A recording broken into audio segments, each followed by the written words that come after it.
Bonjour à tous, bienvenue dans cette nouvelle vidéo. Alors aujourd'hui, on va voir comment une pierre vit son parcours avec nous. Alors quand je parle de minéraux, n'importe quel minéraux, je vais vous expliquer comment un minéraux vit son parcours avec nous. Donc, quand on achète un minéraux via une boutique ésotérique, elle nous attire par sa beauté, sa couleur, d'accord? Puisque sa couleur va refléter dans notre âme, ce qui va provoquer du coup une attraction qui va nous attirer par l'œil ou par sa beauté, par ses reflets, parce qu'elle dégage déjà en termes de couleur. Ou bien, elle peut nous attirer également par les vertus, par les propriétés qui sont décrites sur l'étiquette, voilà, avec les propriétés qui sont décrites, eh bien, elle peut nous attirer en fonction de ce qu'elle dégage et de ce qu'elle fait. Donc, par exemple, une personne qui est empathe, qui a tendance à absorber beaucoup les émotions des autres ou qui voit beaucoup de monde dans la journée, eh bien, elle va se tourner vers une labradorite, qui est la pierre des empathes, mais également la pierre des magnétiseurs par excellence. Alors, selon la taille de la pierre et la taille des morceaux de pierre, elles vont plus ou moins dégager une puissance qui va être soit forte, soit une puissance petite. D'accord? Enfin, petite.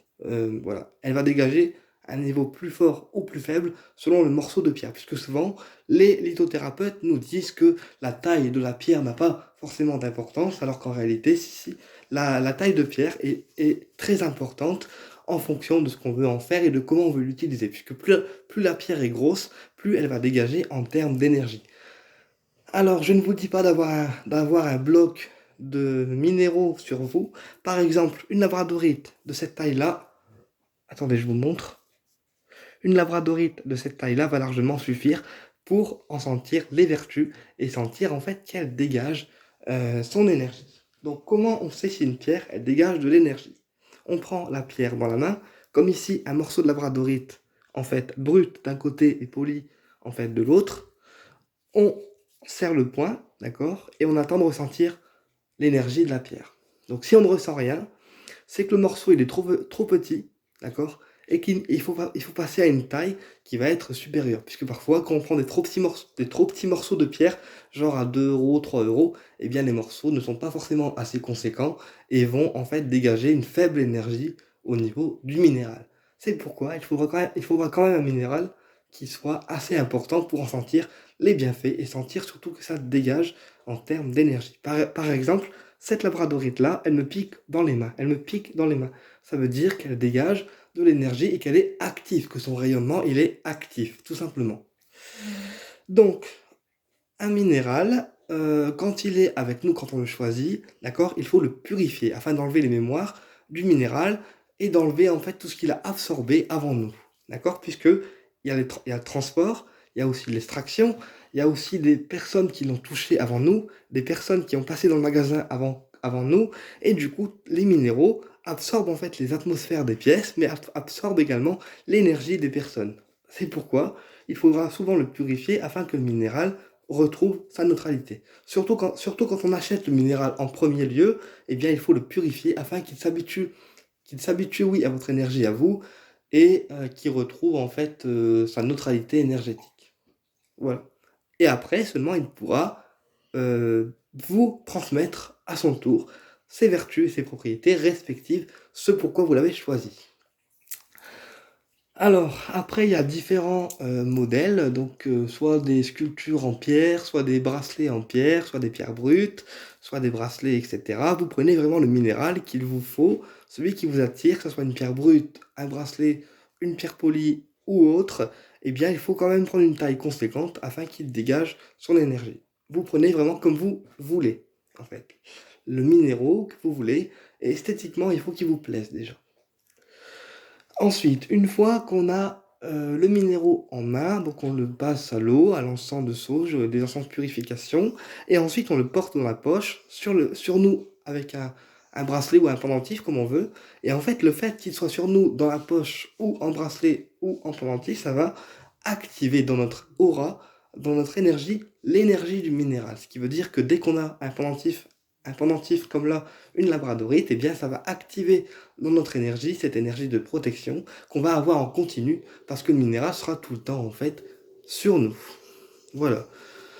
Naturellement, les pendentifs, on les purifie souvent parce que les pendentifs, ce sont vraiment le minéraux qui est en contact, en fait, continu avec la peau. C'est pourquoi il faudra régulièrement le purifier parce que quand le minéraux il est en contact avec la peau, eh bien, ça absorbe en fait 10 fois plus de choses qu'un minéral qu'on peut avoir dans la poche ou en version brute posé sur un meuble, par exemple. D'accord? Et puis, euh, si on entretient bien le minéraux, si on le recharge bien à la lumière solaire, à la lumière lunaire, et bien naturellement le minéral va durer un petit bout de temps et va faire un petit bout de chemin avec nous. Naturellement, si on l'entretient mal, qu'on ne le recharge pas suffisamment, qu'on le laisse exposer sur un meuble ou autre et qu'on ne s'en occupe pas, eh bien le minéral va exploser en fait beaucoup plus vite parce qu'il vous faudra comprendre aussi que voilà, il faut aussi s'occuper des pierres qu'on a chez nous. Ou alors, si c'est une pierre qui a fait un gros travail dans le sens où la maladie ou la problématique que vous avez, elle est costaud, dans le sens assez compliqué, en fait, à régler, eh bien, la pierre fera la plus grosse partie du travail, et puis, au bout d'un moment, elle se brisera parce que elle aura fait son boulot, et elle aura plus d'énergie, en fait, pour vous en procurer. Ça, ce sont des choses, en fait, qui arrivent. Voilà. Ensuite, comme ici, les labradorites. Donc là, on voit pas, hein. Mais sur cette labradorite-là, ça fait déjà un moment que je l'ai, vous voyez. Et sur la face, il y a des traces. Il y a des traces, des petits dessins qui se font apparaître. Donc des routes, des visages ou d'autres types de dessins. Eh bien, ça montre que la pierre a du vécu et qu'elle a absorbé des choses dans mon environnement, ou en tout cas sur ma personne, ou les personnes qui sont passées dans l'environnement. Alors quand il y a une pierre qui a des dessins qui apparaissent, ou des figures, ou des visages, oui, qui apparaissent, c'est que la pierre, elle a absorbé en fait ce que toi tu avais dans ton environnement, ce que tu avais sur toi aussi, et les situations que tu avais à régler, qu'elle a absorbé à ta place. Voilà ce que ça veut dire. Donc, c'est bien la preuve qu'une pierre, elle vit, elle se sacrifie entre guillemets pour vous, et c'est pourquoi il faut en prendre soin. Euh, oui, il faut en prendre soin.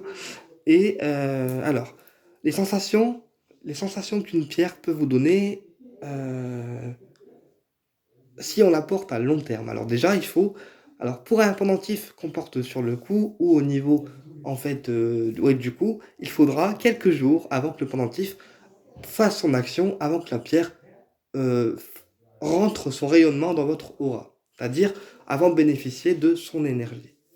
Pour une pierre qu'on portera dans la poche, vous comprendrez donc que c'est différent, puisque le contact n'est pas le même et que là, le contact, il se fait dans le vêtement.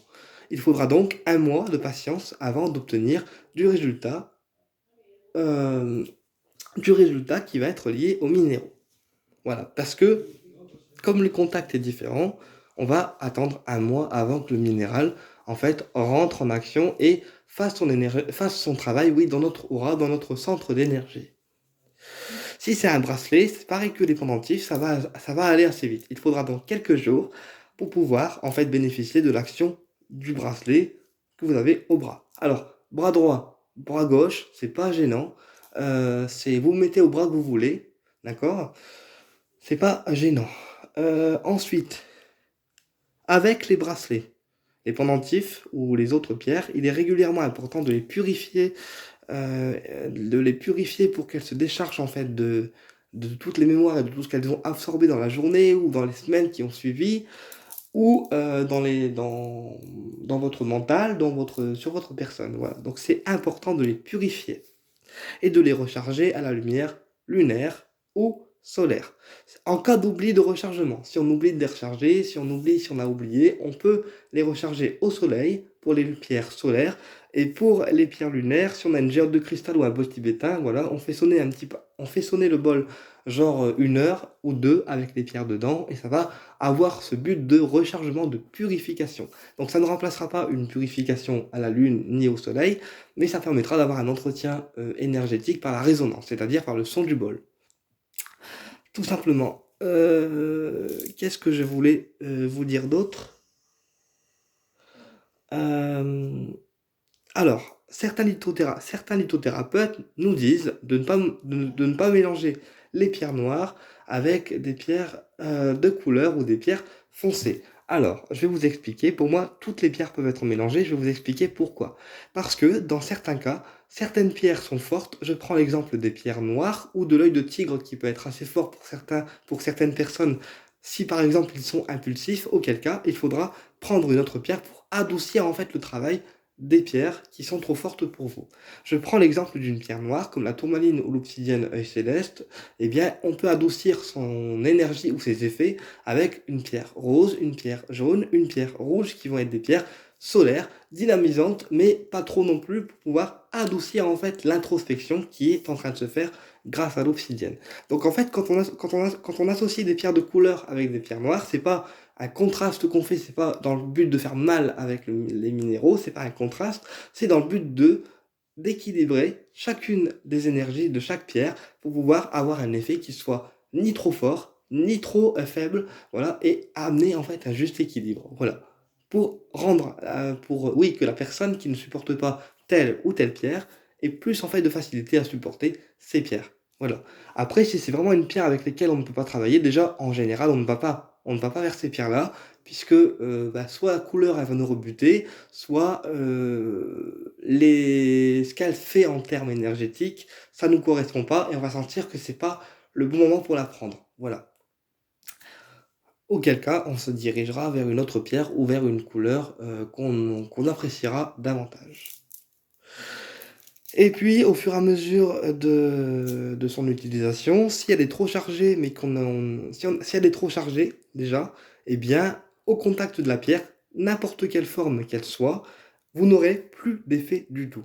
Parce que la pierre sera trop chargée, elle aura trop absorbé, auquel cas il faudra encore passer par une purification afin que la pierre retrouve son énergie vitale et qu'elle soit prête encore à vous nettoyer, à absorber les choses. Voilà. Mais pareil pour un bracelet. Si une pierre en bracelet, elle vous pique, elle vous chauffe, elle vous brûle et on est à deux doigts de la retirer, eh bien c'est que la pierre, elle va en fait être trop chargée, auquel cas on la retire. On la laisse tremper une nuit dans l'eau froide, voilà, pour la purifier. Ensuite, le lendemain, on l'essuie et puis ben, on la remet quelques jours après. Sauf pour les pierres fragiles comme le turquoise, la pyrite ou des pierres qui sont friables, où là, l'eau, on évite. D'accord?